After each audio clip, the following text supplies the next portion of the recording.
సంక్రాంతి పర్వదినాలు వచ్చాయంటే తన సాంప్రదాయాన్ని పరిరక్షించుకునే అది వేదిక అవుతుంది.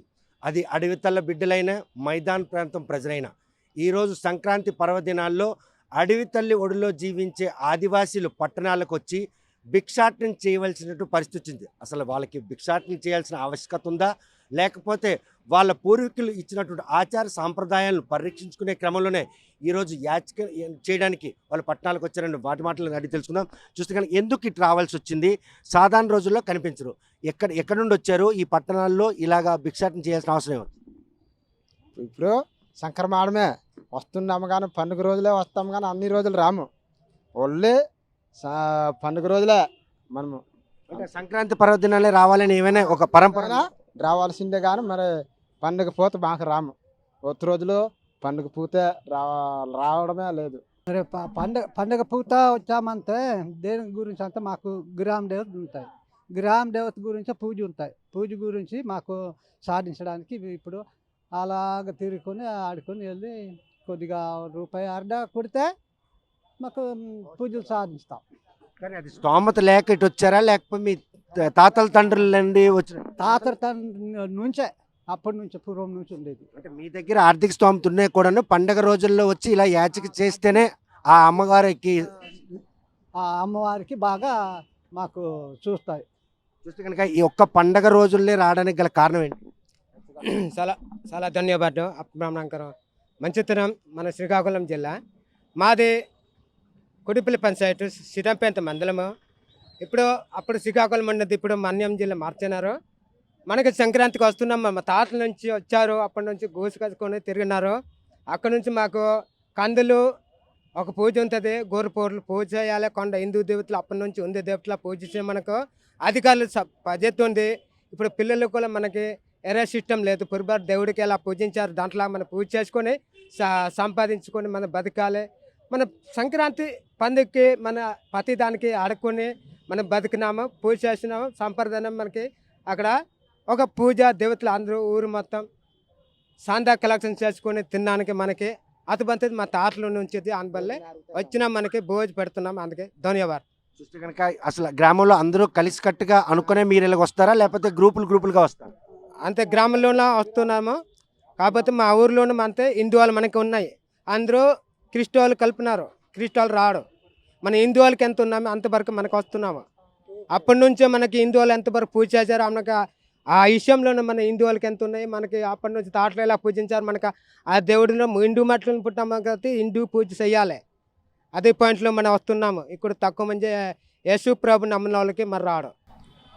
కరోనా టైం గురించి భయం గురించి రాలేదండి జనాలు. లేకపోతే 20 మంది 30 మంది అయ్యొచ్చు, 25 మంది అయ్యొచ్చు. కాకపోతే ఇప్పుడు 13 మంది అవుతున్నాము, 13 అవుతున్నాము. ఇప్పుడు రావాలంటే రాలేరు. ఎందుకంటే కరోనా భయంకి అప్పుడే వచ్చాము. ఇప్పుడు మరి కరోనా భయం గురించి రారు సరిగా.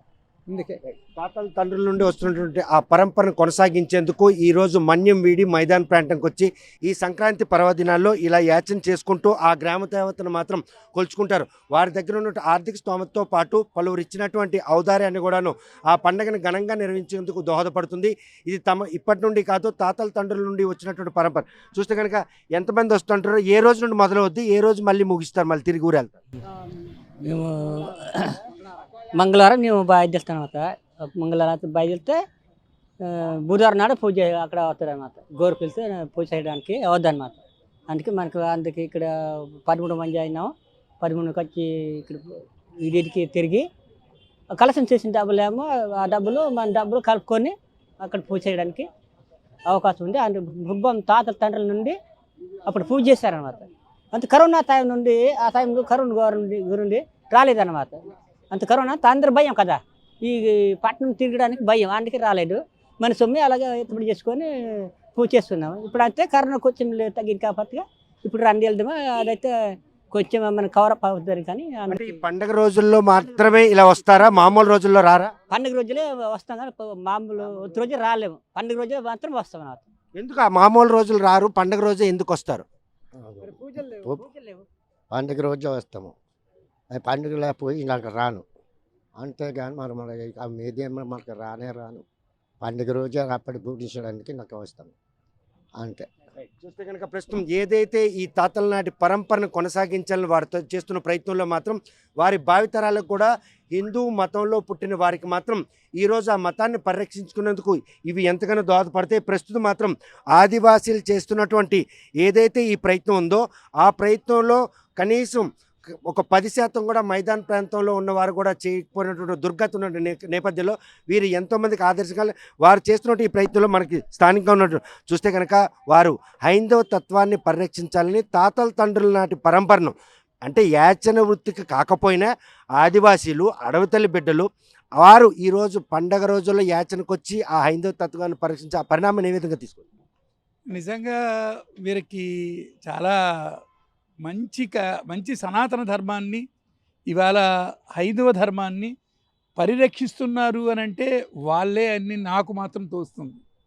ఎందుకంటే ఆ యొక్క అడవి తల్లికి నమస్కారం పెట్టడానికి వాళ్ళు ఈ దీక్ష అనేది ఒక దీక్ష తీసుకొని ఒక 14-15 రోజులుగా పండగ ముందు రోజు పండగ నాడు ఆ దీక్ష తీసుకుని ఆ అడవి తల్లికి వారికి వచ్చిన ఏదైతే భిక్షాటన అనండి ఏదనండి ఎవరిచ్చిన డబ్బులతో ఆ డబ్బుతో అక్కడ అమ్మవారిని కొలిచి ఇవాళ హైందవ ధర్మాన్ని కాపాడుతున్న వాళ్ళు నేనైతే ఈ యొక్క ట్రైబ్సే అని నేను చెప్పగలను. వాళ్ళ ప్రయత్నంలో ఉన్నటువంటి చిత్తశుద్ధి భావితరాలకి సనాతన ధర్మంతో పాటు హైందవ తత్వం 10 కాలాల పాటు ఉండడానికి దోహదపడుతుంది అనడంలో ఎటువంటి అతిశక్తి లేదు. తప్పకుండా ఇది ఖచ్చితంగా నిజంగా మనం కూడా కొందరు ఇక్కడ సిటీలో కానీ తర్వాత ఇంకొక అదర్ ప్లేసెస్లో కానీ మన వాళ్ళు కూడా మనం నేర్చుకోవాలి.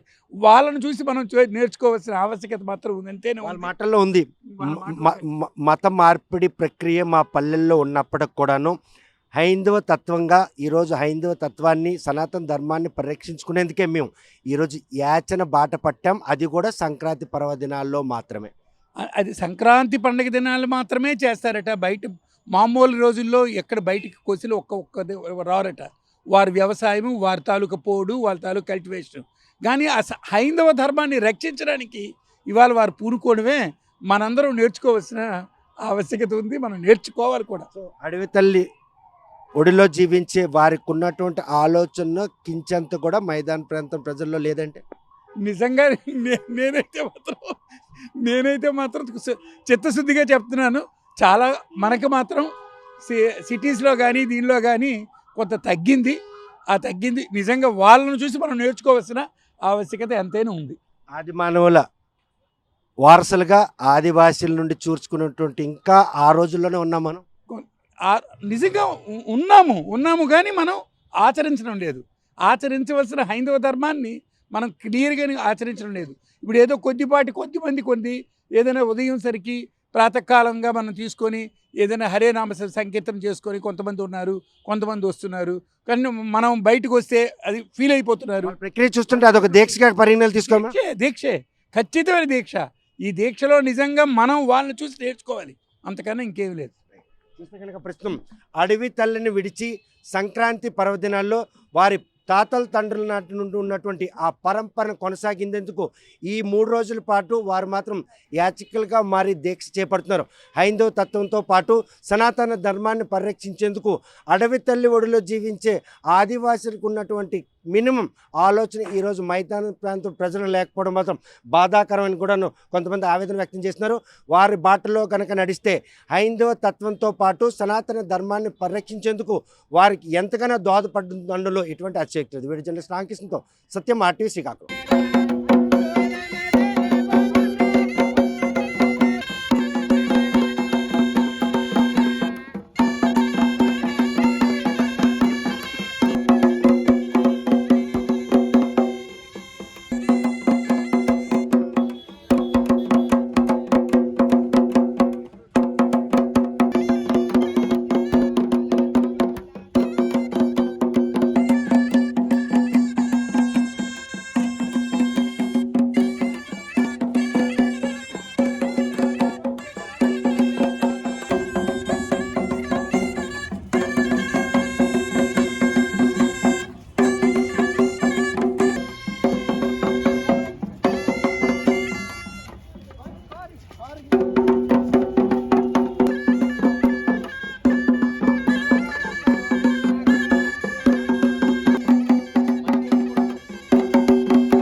చరిత్ర సృష్టించినోడు